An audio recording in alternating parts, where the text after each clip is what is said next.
welcome to the stream. And today we're just going to be, as normal, playing some quick match as well as just some arena. So before we get into that, I am going to spoil a new card.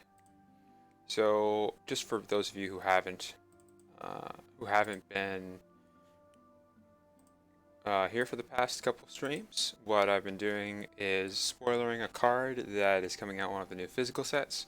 So we have cards from Guardians of Gawana, and that will be a set that features 3 new mechanics, and I'll be going over 1 new card each stream at the beginning of the stream.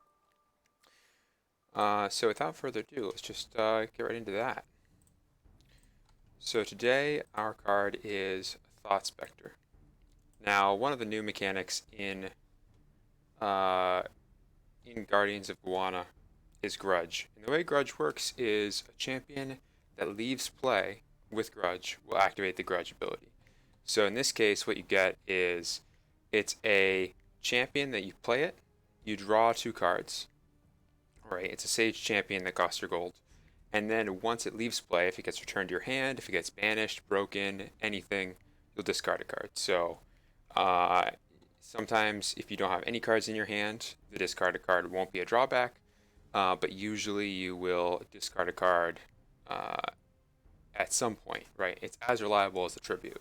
So this card isn't like a loyalty 2 card or an ally ability where you basically have to have more cards the same color, but in this case the Grudge is a drawback, so ideally you don't want to discard a card. Sometimes you can play this and draw 2 and then just try and end the game before you have to discard a card to it. But most of the time it's going to act more like a cycle. How's it going, Cash? But I'll just leave this up here, and I guess I can explain what Grudge is a little bit. So there are most of the cards that have Grudge is an upside, right? But Thought Spectre Grudge is meant to be not just a downside, but also something that you can play around. So if you're building a deck with this card in it, you might decide that you want to play cards that synergize with the discarding card, or you might just make it so that the discarding card isn't so much a factor if your deck's really aggressive, or if you would prefer to see more cards rather than have more cards in hand. If you're already drawing a lot of cards, then the discarding a card won't be as important to you.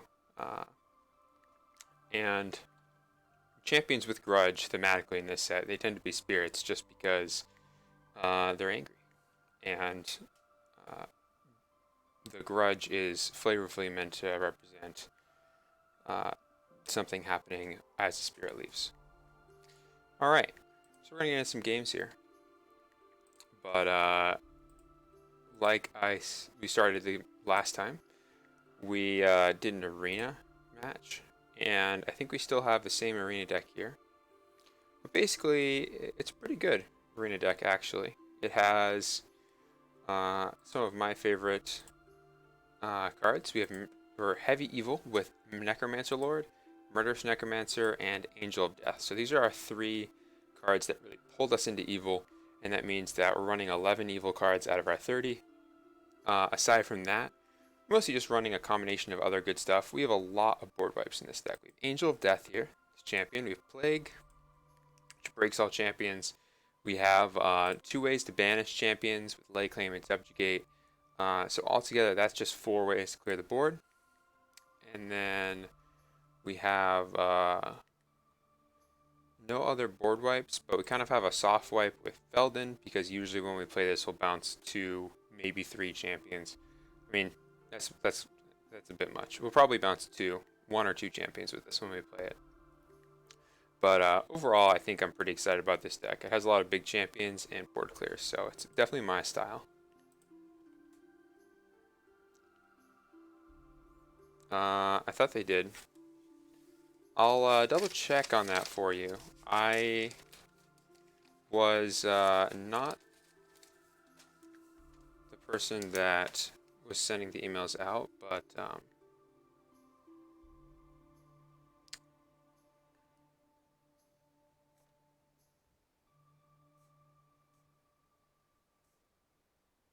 it's possible something got mixed up. Yeah, I'll look into that for you.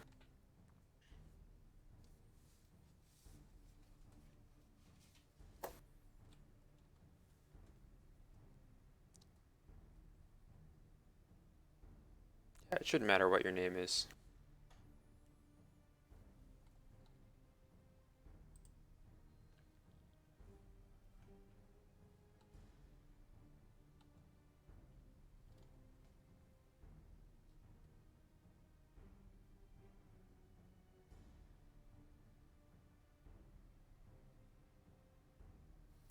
Yeah, I think what we'll do is we'll just enter a quick match here, and then if we see a arena, then we'll hop into that. Let's see, we were working on a deck, right?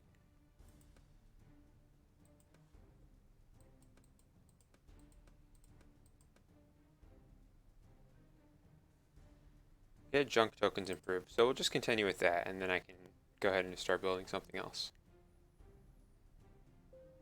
Yeah, I guess that's true. This seems pretty unlikely. Alright, this looks like Dark Draft. So we are first pick. Uh, I'll figure out what that is and I'll get back to you. I'll let you know. If I don't, if something went wrong, I'll just announce it in the next stream. Yeah, I'm not sure what happened there. Alright. We are doing first pick, first pack. So we want to pick something that will be good in pretty much any scenario. So Mobilize, I think, is the most obvious pick just because it gives us either some chump blockers or a threat for 0, and we can use it to get out of death range. I think I actually really like Stalking Werewolf. I think this is a pretty safe card in any deck. You want Ambush Champions, it replaces itself. I think Stalking Werewolf's underrated. We're going to take that. I tend to value Ambush Champions pretty highly because they are just really effective at putting pressure on your opponent after a board clear. This is pretty big. You play your opponent board clears and then you just get 9 offense to start whacking them with. We're just going to go ahead and take the 2 0-cost cards that can remove stuff. I don't think I'm particularly excited about either of these other two. I think Bellwing Minotaur and Royal Escort both require some kind of synergy with other cards of the same type. So you don't really want to take either of those blindly. Alright, so here I think it's between Dark Knight and Bounty Hunter, because those are, again, the safest starting picks. Could go Draka's Enforcer and jump into Wilds here if we wanted to, but I think I'm pretty excited about both these other cards. So I don't think that's quite necessary yet. I think we'll probably end up taking the Bounty Hunter here. I think it's just, I like to have those, this card is just very frequently going to clear something and then also require an answer itself. And I really like those cards. So I think we're going to take Lightning Strike and Rax's Displeasure. Again, we're just going for the safe picks. Lightning Strike and Rax's Displeasure are both cards that I'd want in most decks. So, I mean, maybe the enemy will play some demons and this card won't be so good, but we don't want to pick a Forest Dweller without a lot of wild champions like Wolf tokens. We don't want Saren, just because it's not, it's a fine card. It's more of a Punisher, really. So we want to have more cards in our deck before we pick that up. I think here it's just going to be Rage. Rage is a great card. It's always nice to have 0-cost ways to give your champions breakthrough because they can get blocked by something, and then your 0-cost card can represent 10 plus damage. So dealing 10 damage to your opponent for 0 is very strong. And also sometimes you'll be able to use Rage to trade or draw 2 cards, so it's a great card. So again, Sea Titan, Canopy Ranger. I think this one's not a very hard pick. Chamberlain Kark and Insurgency are both cards that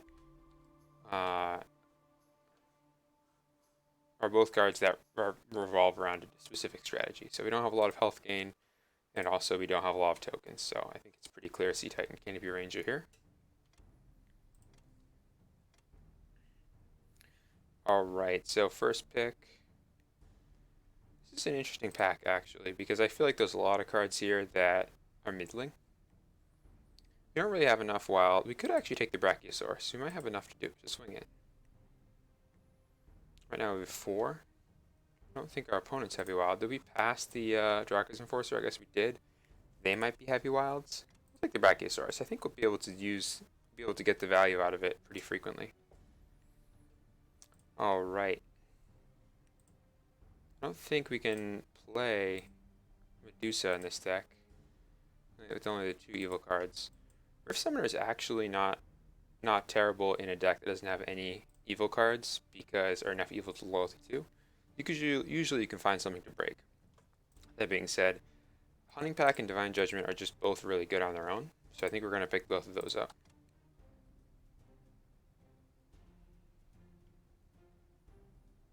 Alright, so here, I think it's either Vanishing or Angel of the Gate. Pretty similar situation. I think Dragonling is fine, but I don't have that many reactive cards, so usually you want 0 cost cards that don't do anything on their own. They're just threats when your deck has a lot of reactive cards in it. They're going to take Vanishing, but it's pretty close. Mostly I just don't have that many zeros. Well, I guess I have a decent amount, but it's also a draw too. And I think if it was Vanishing versus Angel of the Gate, I'd rather be the one with the Vanishing in hand. Alright, so I think we're just going to pick up our first piece of discard pile banish here, so we have at least one thing that does it. And then we'll take the Feeding Frenzy, mostly as a way, just as a draw 2 here over these other 2 cards, but sometimes that first effect can be very strong. It's definitely pretty conditional. Wouldn't rely on Feeding Frenzy. Interesting choice here. I'm going to go with the Gudgeon. Don't really have enough evil for Angel of Death. Enough tokens for Dark Leader, and I like the Gudgeon more than the White Knight and the Entangling Vines. I think we really want an establishing play, and this and Brachiosaurus right now will be our only cards we want to play on an empty board. And I think I'd rather the Gudgeon than the White Knight.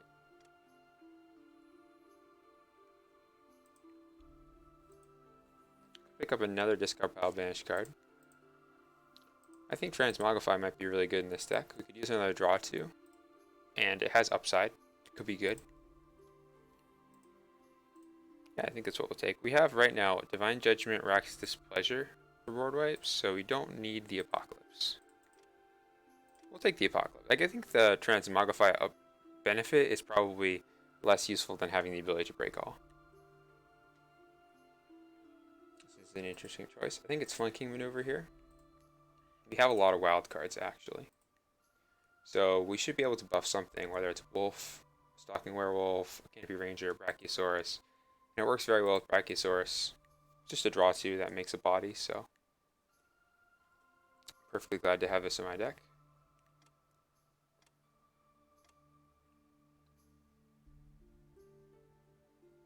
Alright. Let's go ahead and do probably going to be Javelin Thrower, because we don't have very much small removal. We have Force Mage Apprentice and Lightning Strike, and that's pretty much it. I mean, maybe Hunting Pack. And then I think it has to be Martial Law. We have 2 1-cost good cards, so we're not activating the Recall very often. And Breath of Life, we just don't have very many 1-cost things to bring back. Ooh, that's exciting. We have a lot of wild cards. Necro is just a lot of body for 0. You play this, right, you get, if you can banish 3 things, you get a 1/1 and 3 2/2s, which is 7 offense and 7 defense. But the more bodies you have your power and toughness split among, the better, right? Now your opponent can't get rid of all that stuff for nothing. This is an interesting pack here. For Punishers, we have nothing. So I'm going to take this Avenging Angel for sure. Now the real question is Triceratops or Spike Trap. We also have no Recycle, which makes me want to take the Spike Trap, even though I think Triceratops is very good. I think I'm going to take the Spike Trap.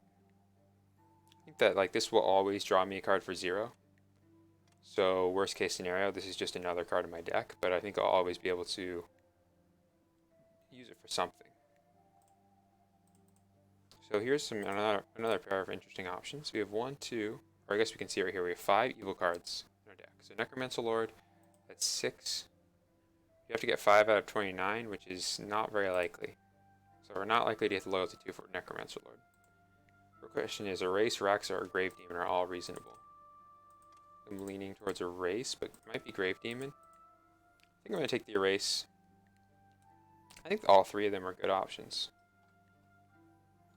That's a tough pick. Again, I want the Recycle, and I'm just going to take the Burn here. Seems good.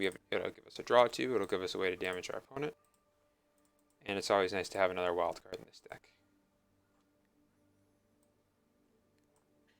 Could definitely take the Siren Song here, but I think this top mode on Siren Song, you don't get to use it for that top mode that often. Or when you do, you take like something that you didn't want to take, like a zombie token. I think we're going to take Chronicler here. We have some good things to get back. We have lots of 0-cost cards that are very nice when doubled up. It's one of the things that I really like to do with Chronicler is Chronicler backs something that is very good to immediately play. So you're kind of getting the effect of a 7/8 plus the tribute is whatever you get back. So you Chronicler, you get back your Lightning Strike, you Lightning Strike. So now it's a 7/8 that deals 5 damage to a champion. As far as Sage cards go, we have 7. So Alara is not crazy if we pick up another one here. That being said, I'd rather get the Banish to discard pile, and the Soulstorm I think will be pretty good in our deck. We have a lot of pretty big champions. We have Raging T-Rex, Brachiosaurus, and Sea Titan, plus these mid-sized champions like Stalking Werewolf and Bounty Hunter that might just stay in play, and then we can clear our opponent's board while we keep it. Alright, so we're just going to be tossing the Eager Necromancer and the Spike Trap here just because they both use the discard pile. So we don't want to recycle, we don't want to banish our opponent's discard pile at the beginning of the game. Otherwise, I think these other 3 are perfectly reasonable. So we'll keep them. So we're just going to start off by drawing 2 here, and this will also give us a wolf token. So you can think of this as a really bad gudgeon. It's just a wolf token. Drawing 2 usually is not a great turn 1, but it's much better if... This is where I'd love to have that vanishing, right? It's much better if it does something and draws 2. Alright, so we're going to be taking 7 here. This isn't great. We've already lost 12, basically, right? Because we take 7 and they gain 5 from this.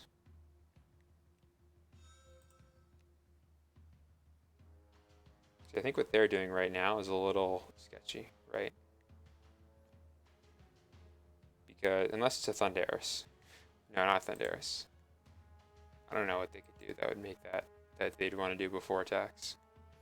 I think attacking with this Angel of the Gate first is very, okay. They're going to make their that Unbreakable and Untargetable this turn, sure. That seems fine. We're just going to take it. We're going to play this Stalking Werewolf, so we can threaten to hit them for 9. And the 9/6 will be good because they have a 5/9, so they can't really block it efficiently.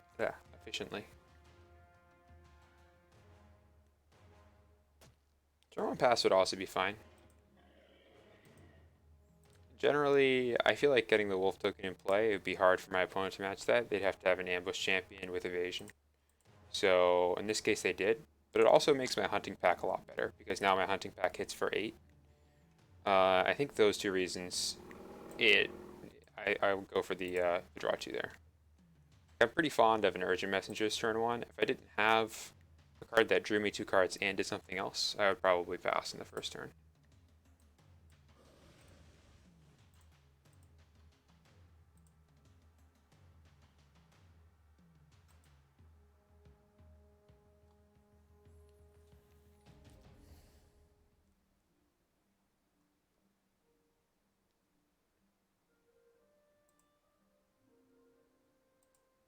Alright, we're going to attack with this wolf token, and if it connects, if it gets blocked, then we'll play the Soulstorm here. If it doesn't, then we will probably probably attack with this werewolf, enrage it, and then hunting pack down the Angel of the Gate.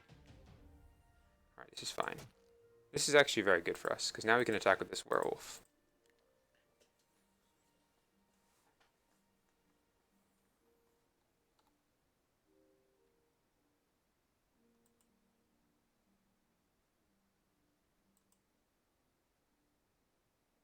So Soulstorm, each player chooses a champion the other player controls. Alright, this is good for us. So they didn't want to take 9 there, so they removed that right away. This means that a board wipe is immediately extremely good for us. This is honestly pretty backbreaking. They now have to start their turn with 3 cards in hand. I think in that scenario, what they do is instead they just take the 2, or they block it with the Angelic Protector. So that way they have a good block for the 9/6, right? If I attack with the 9/6, they're gonna make 3 humans here. If I attack with the 9/6 and they block with the 6/7, then they both die, and that's probably a good trade for them. They're not spending a gold, but I'm drawing a card to replace my card, so basically we both it's kind of even, but they get a big tempo advantage because they keep their other 2 champions that are beating me down every turn. By spending their gold first, they invested in this board state they had even more, and that made this board wipe much stronger.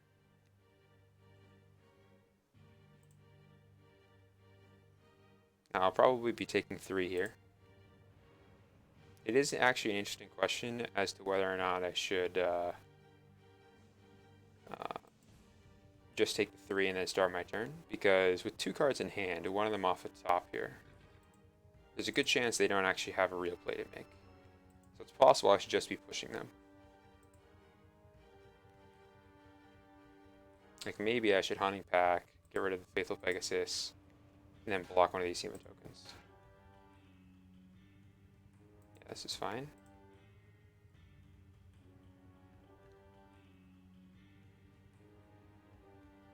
I think we are going to use the Sands from below here. Not because it's good value, but just because the zombie tokens will be relevant.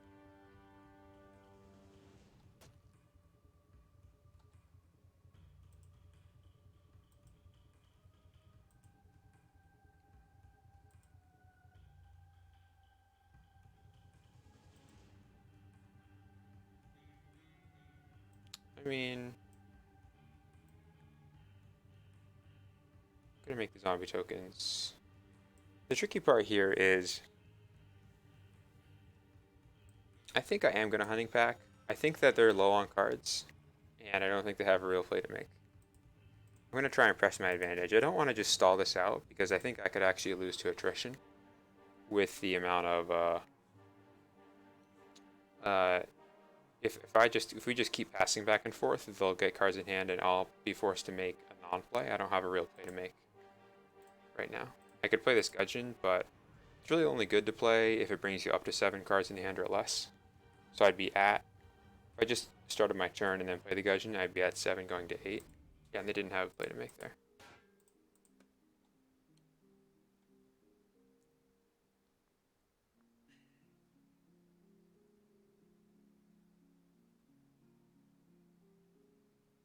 It could have been bluffing me, but they were not.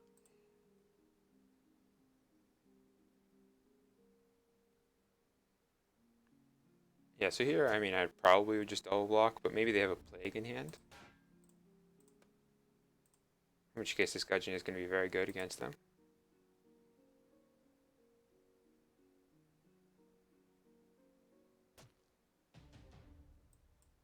Because if they do have a Plague, they'll no longer be able to play it on me. Plague deals 1 damage to target player and all of their champions, and then you draw 2. I mean, you draw a card and then you recycle, but it's the same. Alright.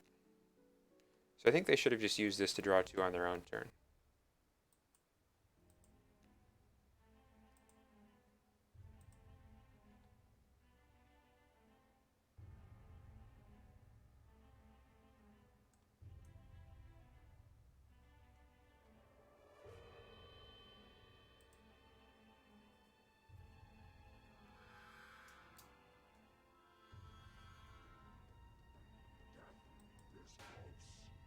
Angel of the Death, no, nothing to do it with.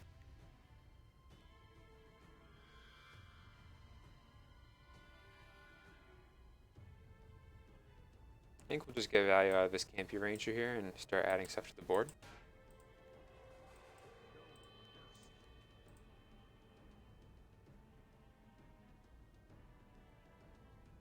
We're basically just playing this as an ambush 8/8, but we might as well use it to make sure this block happens.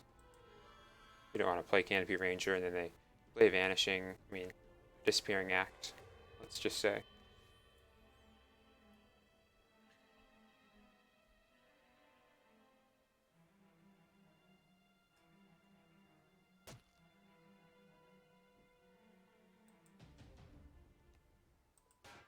Now I've got plenty of stuff in play, so it's mostly just going to be about applying pressure consistently.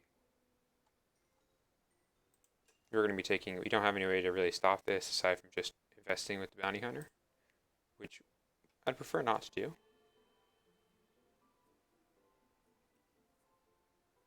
Since it leaves me wide open to a board wipe, but we'll see if this attack gets stopped when we come in for 14 here, 15, 16. That'll put them at 17. Rain of Fire.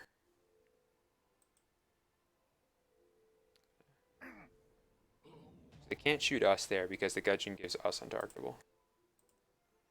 So just get rid of that now.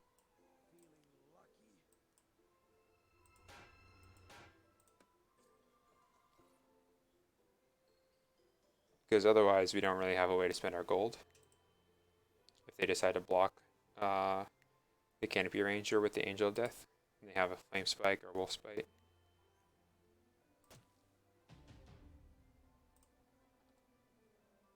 Yep, it's Arena. It's sealed. Or no, sorry, this is Dark Draft. This is Quick Play.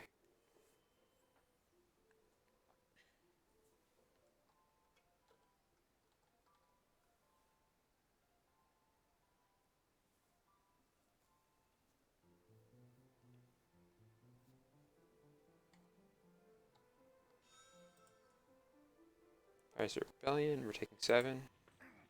We just need to be careful about dying here. But not too bad. We're going to Erratic Research, which has the nice benefit of turning off Lessons Learned. 10, 18. I should have played this Hands and Below here, but I think if I did, I'd have Lethal on board. I'd have 16, 17, 18, plus 4 here would be 22. And we could Rage. But now if we Rage one of these, we'll be hitting for exactly 22.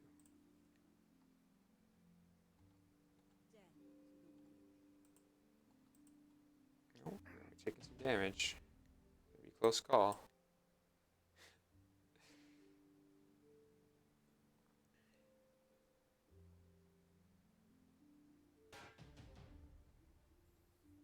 I think we just want to spin the Rage here and get value out of it.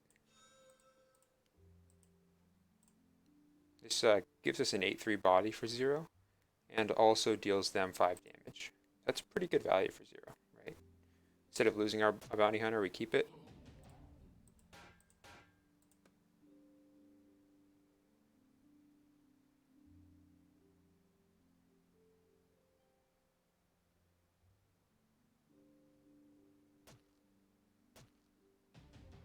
No Flame Strike or anything.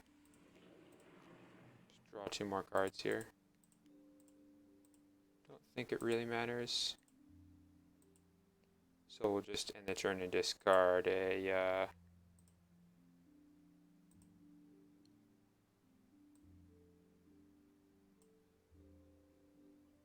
honestly not even sure. It's probably going to be Soulstorm, honestly.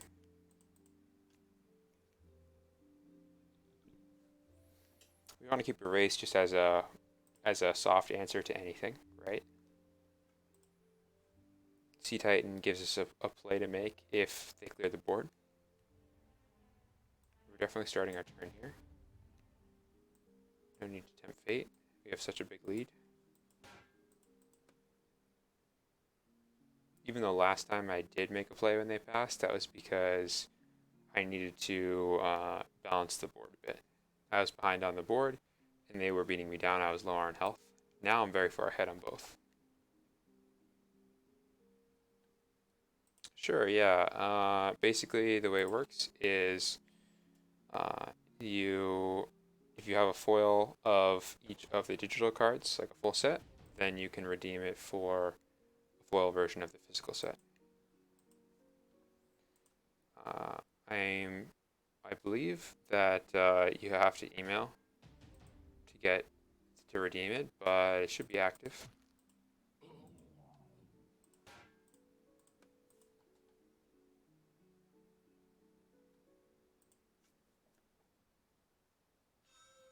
There's no in-app way to redeem currently. That should be game.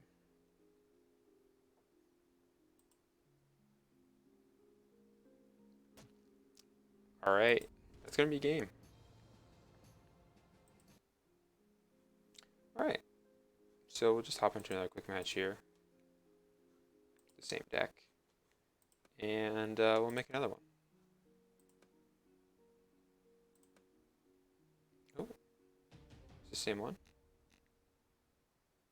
All right, yes, it is. So we're up against Slenderman, but this time we're playing with our token deck, our junk token deck. So basically, the way our deck is set up, we're just running a bunch of random token cards from different colors that are intended to synergize with each other. So, oh, nice. That'll be great. Yeah, you should absolutely do that. I think it'll be really exciting to have a physical set that's foil. All right. How's it going, Steven? We are going first here. So Rax is going to be a great starting play. We're going to get a demon token plus two other demon tokens that get buffed. So we'll have 18 worth of offense just for our gold. So we're just going to keep that and we'll toss. Honestly, these are all fine. A lot of our zero cost cards are not things that we want to have in our opening hand because they have recycle anyway. So you want to have them later in the game when we have stuff in our discard pile to recycle. So we're just going to go ahead and keep this. And we'll start with Araxa putting two demons into play. Now Araxa is interesting in that it has loyalty 2, so when you play it, if you have two evil cards in your hand, you can reveal those to activate the loyalty 2 and deal 2 damage to your opponent's champions. But you don't need two evil cards in your hand for this card to be playable. If you play it and you get, you know, 18 offense on the board for 1, that's fine.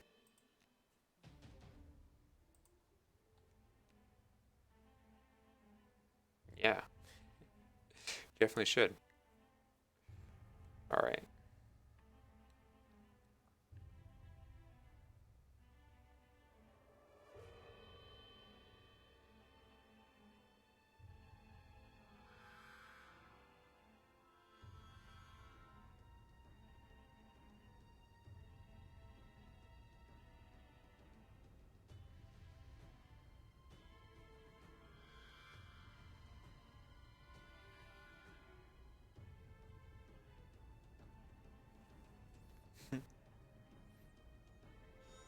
All right, they're gonna go ahead and they're probably breaking all, and then we each get 3 zombies.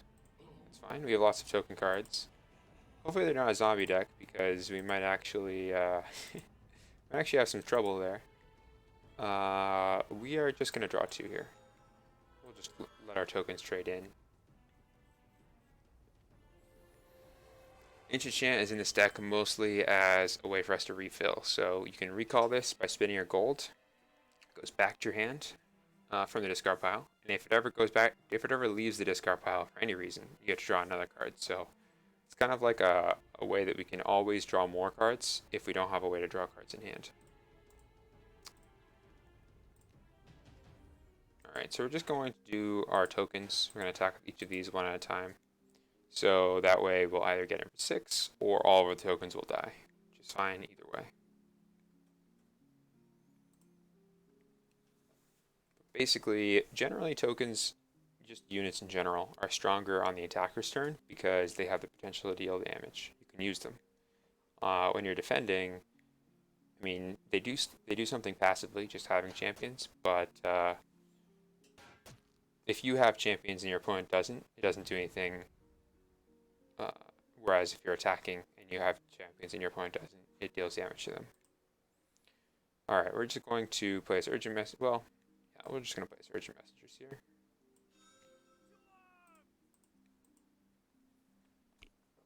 I've mentioned this. I think that generally I shouldn't say really like, I like urgent messengers on the play. So if it's your turn, even though it's an event. That's kind of funny. Alright. We may have somewhat of a mirror match here. More junk tokens. For those of you who haven't seen my previous stream with this deck, it's called junk tokens because it's just 4 color tokens. So we're not running even the same tokens. Oh no. Oh man, we're not even running the same tokens of the group attacking. Generally a mistake group attack. We're running wolf tokens, human tokens, but we're just running cards that synergize with all tokens in general. So that's our game plan. So we're just going to go ahead and use hunting pack that. I could even flanking maneuver here, but I don't really need the card draw, so I'm just going to use the hunting pack. So this will go ahead and we'll deal 2 damage to target champion for each wolf we have, which will take down that Pyromancer. And because this is a group attack, we could block with 1, 2, or 3. And I'm probably going to block with just 2. So we can just remove all of these. Their gold's down, so it's not. I'm kind of tempted to block with 1, but I just don't have a good way to clean this up. And I think that in general, 1 wolf token is weaker than 2 human tokens. You can always group attack with 2 human tokens to make it act like a 2/2, but they can also block 2 things.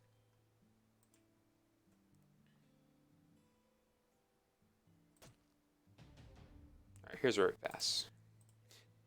Slow grind. The reason that we're passing here is, even though we haven't spent our gold, we have something in play and they have nothing in play, so we're just going to keep dealing 2 until they act. And Slenderman, if they just start their turn, is going to draw a card and be forced to play something because they're at 8 cards in hand. They're not. They could play nothing, but they'll have to discard down to 7. So they'll be heavily incentivized. We have a very reactive hand. We have removal for single targets. We have removal for lots of targets. We have some plays that we could make, but we draw more cards with it, so it'd be pretty bad to play those on our turn right now. Yeah, Justice Prevails is definitely a lot stronger with 2 humans than 1 wolf. This is Justice Prevails, by the way, so one of the cards that this deck is centered around. This card gives all of your 0-cost champions Righteous and +3 offense and +3 defense this turn. So if we have 3 tokens that are humans, let's just say, then we get 3 4/4s, and we deal 12 damage, gain 12 health. And we draw a card when we play Justice Prevails. So this is going to be one of our linchpins.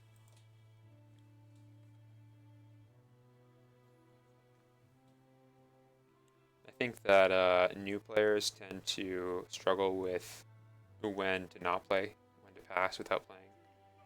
I think that even after you've played for a while, it's kind of a lot of what the game is about. We're just going to make 2 humans and draw 2 cards.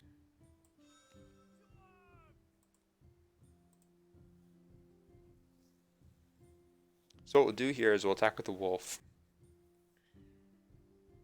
And then no matter what they block with, we'll probably play the Justice Prevails. If you get an evil card off the top, I might play the Raxa here and just get rid of their human tokens with it.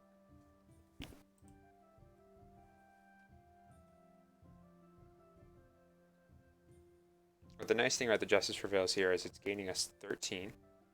Right, we get 5 from the wolf and 2 4s from the humans, and 13's a lot of health gain. Oh, that's the important thing. Oh yeah, the angel has arrived. This ongoing joke about this avenging angel. which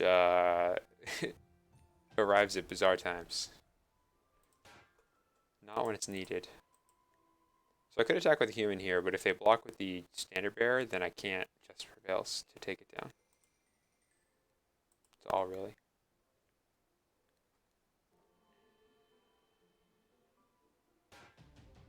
Alright, going in.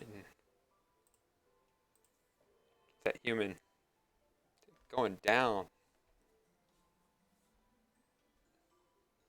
Yeah, he's gonna be going mean.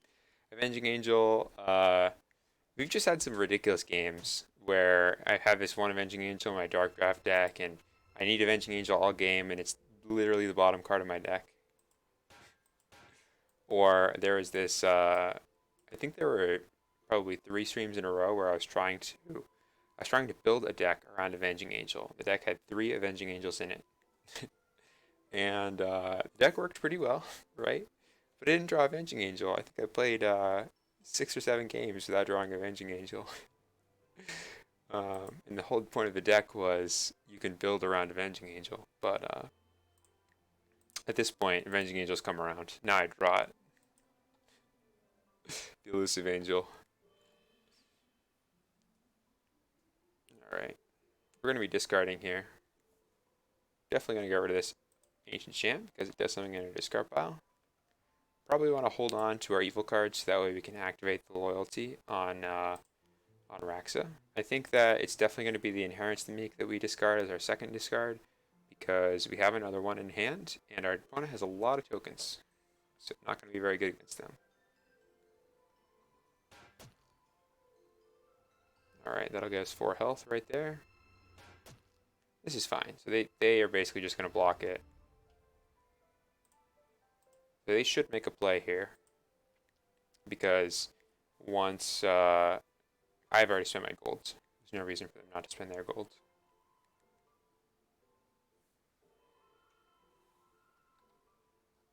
The Elusive Angel. Seriously.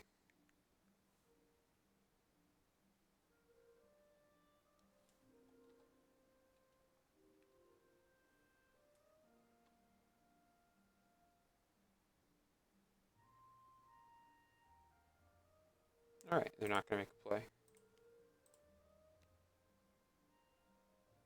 Maybe they just have nothing. I don't know. Even if you have 7 in hand, if it's the opponent's turn, they've already spent their gold, I'd still draw 2. Usually 2 new cards will be better than the 1 card they're holding on to. Maybe a Summoner.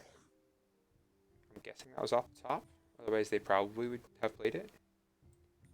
But it's not obvious. I'm just going to drain Essence and get rid of one of these demon tokens probably. Honestly. I mean, I could Wave Transformation, but it's not. Oh, you know what? Actually, we're going to undo. We're going to take advantage of that. We are going to Wave Transformation. This is actually very nice. This upgrades our champion, our 2 human tokens, and it downgrades their wolf tokens. And then we're going to play this Raxa here and take out all their wolf tokens. Secret synergy built into the deck. Yeah, no, I agree. It does seem strange.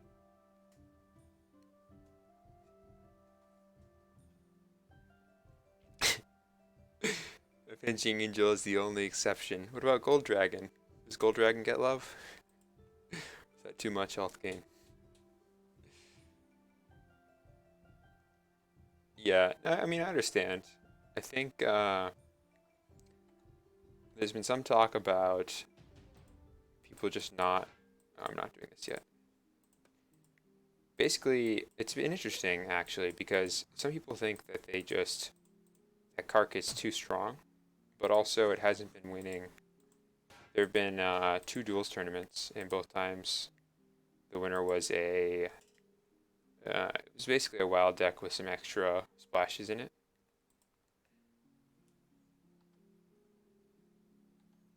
But I think people just are excited. They just want to try playing with different archetypes.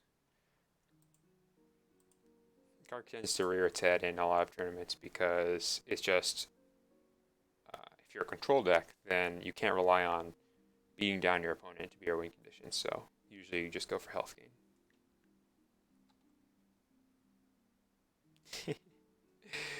right? I mean, I can understand. I've definitely had some games where I play Justice Prevails. I've gained 40. The end of the game is nowhere in sight. But usually, if you hit your opponent a couple times with Avenging Angel, then you win because it also prevents them from attacking. That's a really big deal about Avenging Angel is once it's expended, they can't attack. So the way you use this card, you try and get them to spend their gold first on your turn, then you Avenging Angel attack them. You could have nothing in play. You could have no champions. They have a huge board. Then the first thing they have to do on their turn, after you're taking 6 and you gain 6, is they have to spend their gold to get rid of your Avenging Angel. This card's great with off-turn board wipes and ambush champions. Use the ambush champions to encourage your opponent to spend their gold first on your turn, because you play the ambush champion and then you attack on your turn. And then once they do, you play this, you attack, and if they get rid of it, you just clear the board. Yeah, I don't know. I mean, some people just think it's very strong, I guess. It's just really interesting. I mean, I definitely understand why people don't enjoy playing against it. People, I think in general, control archetypes tend to be the least popular to play against because they are grindy. They're back and forths, but they're attrition wars. They're not about making big plays. They're about all the little ones. Yeah. Congratulations, Jazz.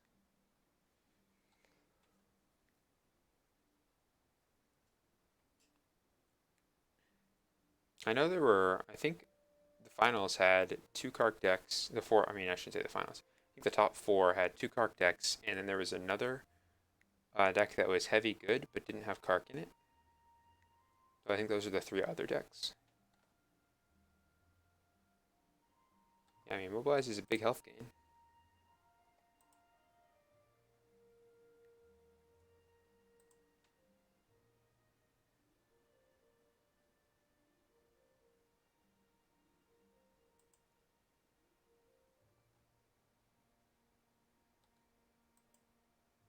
Alright, looks like Slenderman is just going to time out here. Alright, well, game. Try and go for one more. I end up going kind of long. Just go ahead and maybe we can keep the same deck here. Just keep playing with it. I was going to, you know what? Let's play this arena game. I have this evil deck that I really like. It's got Murderous Necromancer, Necromancer Lord, and Angel of Death, and it just has a lot of big champions. All right, one's going first here, which means I'm really liking Lay Claim and Ceasefire here because this is a draw two, and this is a board clear, but also we can use it as an ambush threat. So I'm actually just going to toss these other two cards and try and find Loyalty 2 for this Murderous Necromancer, which we didn't find. Even just one evil card would have been nice. Yeah, it's true. Fumble and Ceasefire are both banned.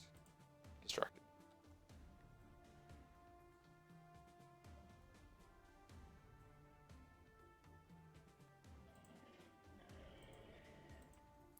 Alright.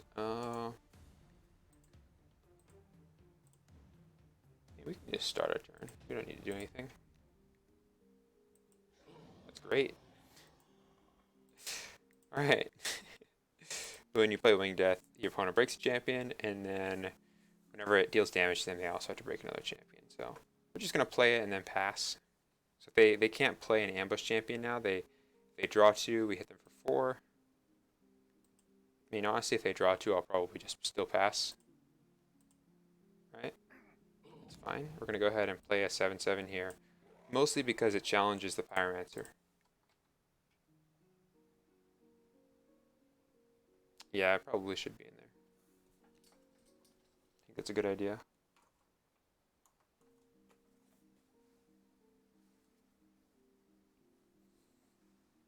Oh well.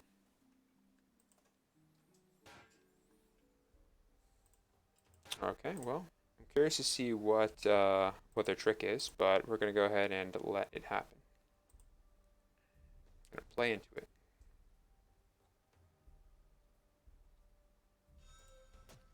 Wither. Well, we don't really have anything to do about that, so I think it just happens. Do we have a way out? If we drew Unquenchable Thirst, it would do 2 damage. So that's not relevant. If we drew Forked Jolt, that would be relevant. That's it. I think I'm gonna. Oh, I should have played the Ceasefire. Oh well. Blind Faith was a card. I do a mixture basically, but I mean, I don't actually do a lot of the core development. It's more um, just review, and I write more internal design tools. I'm just gonna go ahead and, oh, that's exactly what I was looking for actually. We're actually not gonna play this yet. We're gonna pass. The opponent should spend their gold now that we've ceasefired.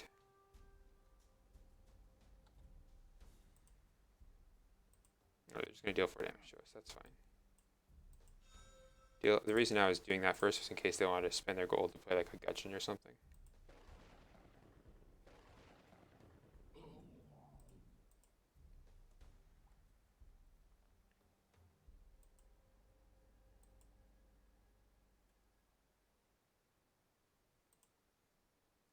But I wear many hats. I mean, before COVID happened, I was going to the conventions a lot. And just spending a lot of time directly teaching people how to play. Alright, so we just played Faithful Pegasus. We're going to get in for 2 with it. Now our Murderous Necromancer has Loyalty. We just drew a second evil card. So that's going to be our play for the turn. I could just pass here. I think that's also fine. But with 3 cards in hand, I'd rather just apply more pressure while they recover. Yep. That's Blind Faith. Did some silly things.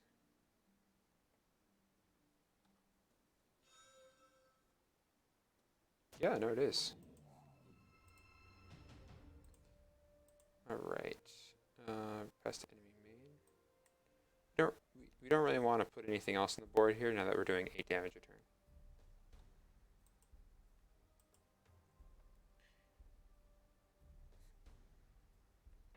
I know, yeah, it does make me wonder when our convention's going to be back. Alright, so I think we just start our turn here. And then we Siren Song that.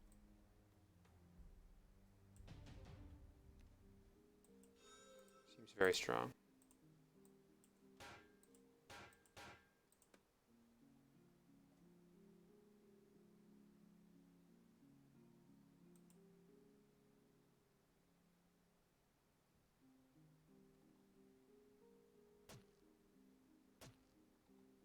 Yep.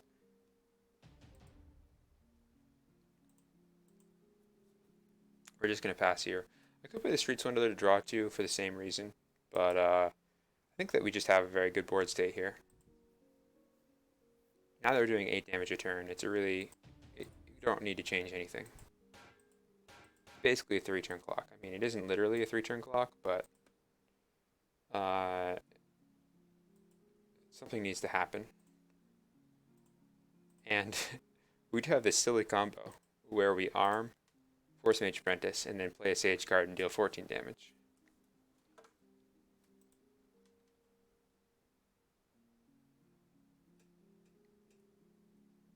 It's true. I don't know. I think it's good that I don't think that people enjoy it very much. I should say. Well, we're not just gonna end our turn here. Keep applying pressure. The reason I'm not using the Force Mage Apprentice is it shuts them off from playing Muse. So I'll use it on their turn when I get priority to hit them for 2. But all right, sure.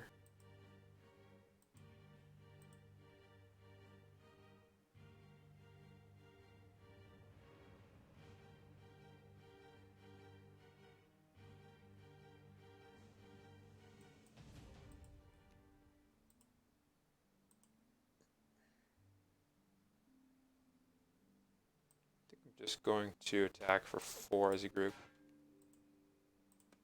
See what happens.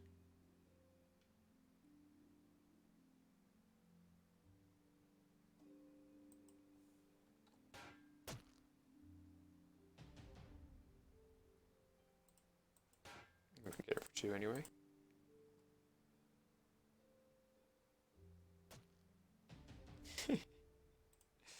Maybe someday there'll be a card that does something similar without being as ubiquitous.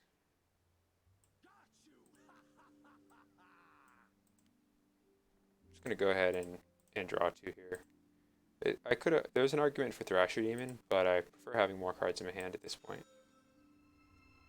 I'm gonna go ahead and we'll toss 2. We'll leave the evil cards because uh, we have Unquenchable Thirst in our deck, so that'll give us 1 damage for each evil card that we banish out of our own discard pile. So I'm gonna mostly just not get rid of our own 0-cost cards. I mean our own evil cards. I mean. Yeah. Right. I mean, Time Master is pretty close to promo that it's a 1/1 with ambush for golds, and you can expend it to give yourself a gold. So you can't use it the turn that you play it, but you could play it, and then the next turn you could have 2 golds. Probably the closest that it'll ever be.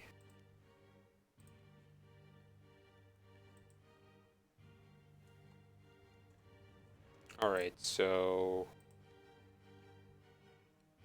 they didn't loyalty 2, they just dealt 3 damage.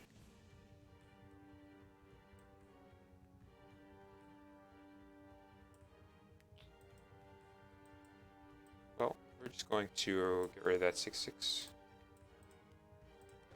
And I'll keep beating down with this zombie token.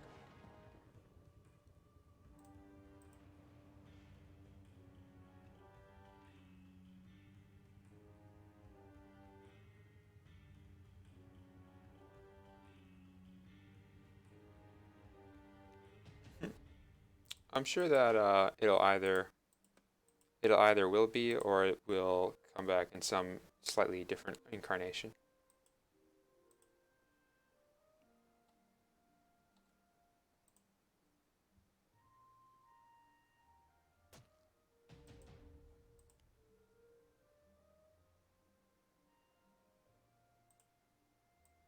We're just gonna go ahead and make a lot of bodies here. You know, last time they actually didn't have a gold on our turn, so we should probably just make a more aggressive play. See, I could hit for 10. We'll just play the garbage golem here, which probably just draws a single card.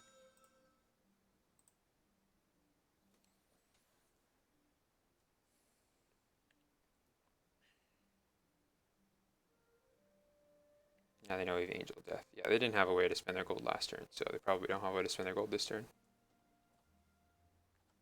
Hand management is a big deal in this game, so you always want to try and...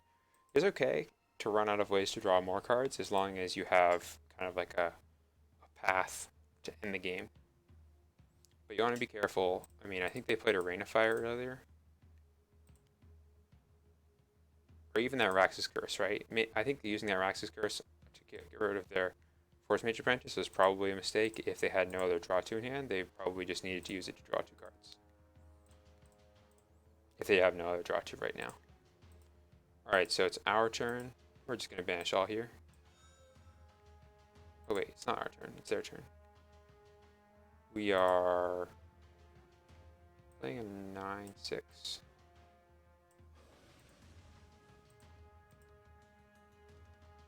And that's going to attack. This is nice because if they block with the Palace card, then we can attack with the zombie token. Just keep applying pressure. Garbage golem.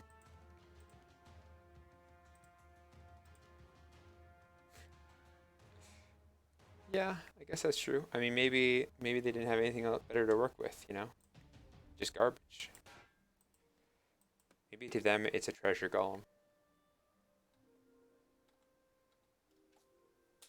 Alright, so it's a win-win for us here. Even though we lose a more important body if they block with a Palace Guard, it means that we can then attack with the zombie token. Just keep applying that damage.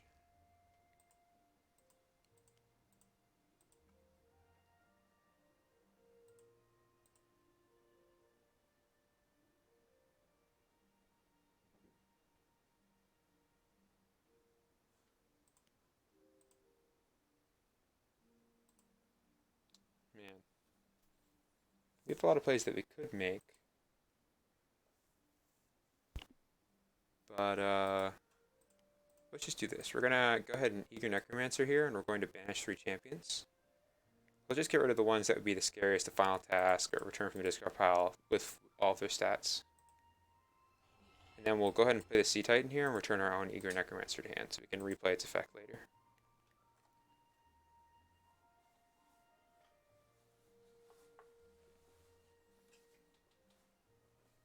Zero-cost cards, zero-cost champions with tributes are very strong to return to your hand because a lot of the time the tribute is most of the card.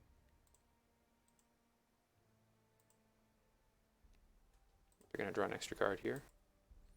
Actually, that Muse isn't so bad for us because it means that them clearing the board would be pretty bad for them, even though they really need to clear the board. So if they drew a board clear here, they would have to get rid of their own Muse to play it.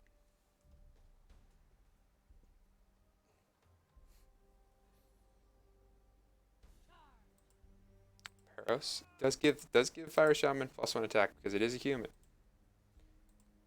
I think they're out of gas here. I think we just want to add more stuff to the board and try and beat them down.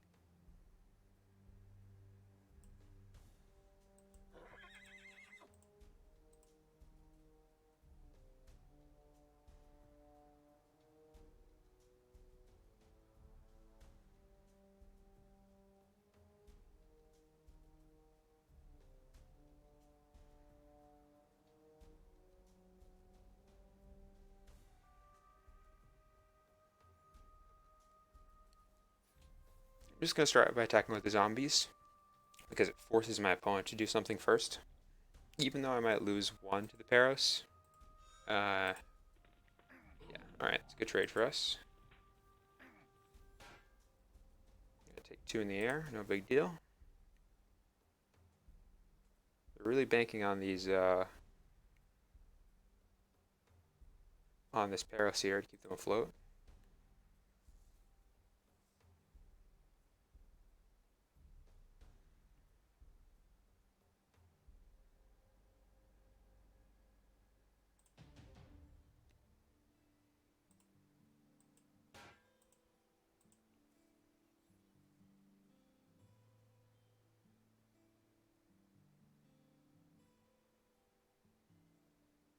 Pretty close to lethal here. We're just out of it. We have +7 here.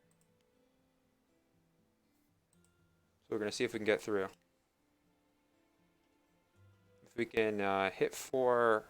If we can get our... Maybe we can get our Thrasher Demon through. That's 3. Ooh.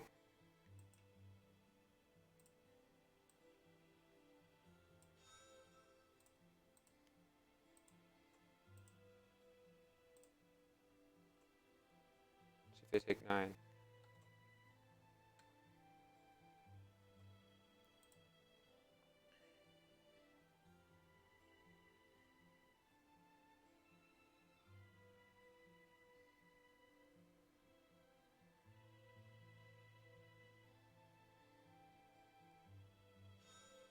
Ooh. Punished. We also take 3. It's fine.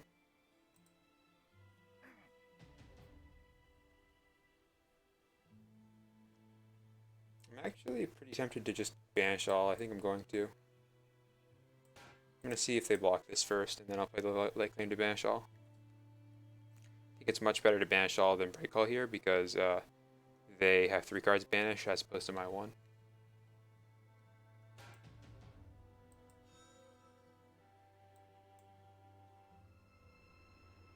Yeah, we'll just... and then we can start coming in with this Thrasher Demon, probably. I mean, they already know about the Eager Necromancer.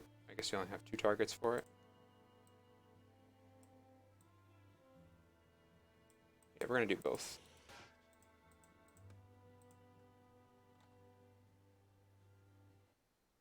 Just because they're in top deck mode here. And I'm probably gonna play Erratic Research, so their discard pile is going to be completely banished.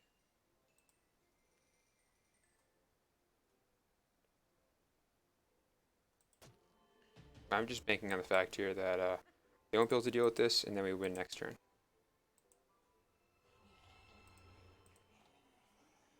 Top deck mode, best mode. Not best mode. Probably the worst mode.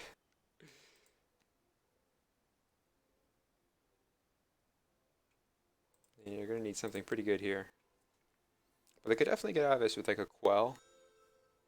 Draw 2, okay.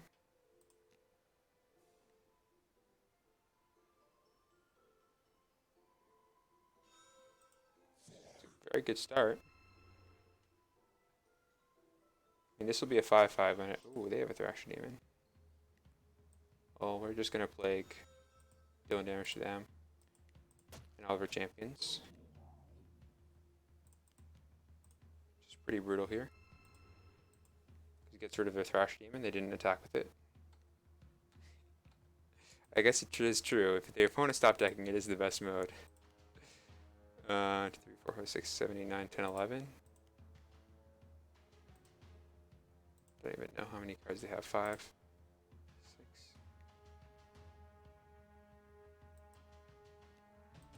Alright. Well, let's just come in with this. 5.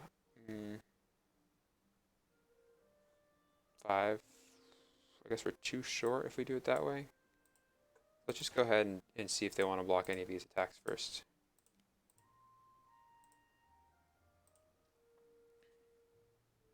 Alright, they can concede the game.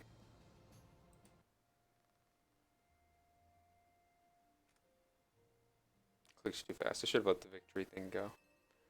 We've got an Inner Demon, which is very fitting for that game. Alright, well that's going to end it for the stream. But I'll be back on Friday for the next one.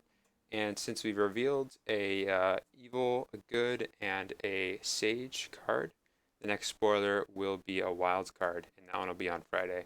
So in the meantime, it's true, I'm a step closer. I know. It's pretty exciting. I'm already starting to get 3-ofs in my foils. I think I have 3 Palace Guards, I want to say. Let me look.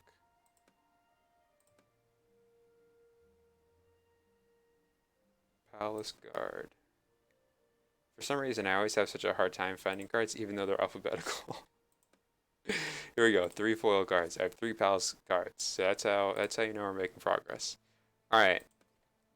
Yeah, you can filter for foil. Yeah, I'll show you. If you just click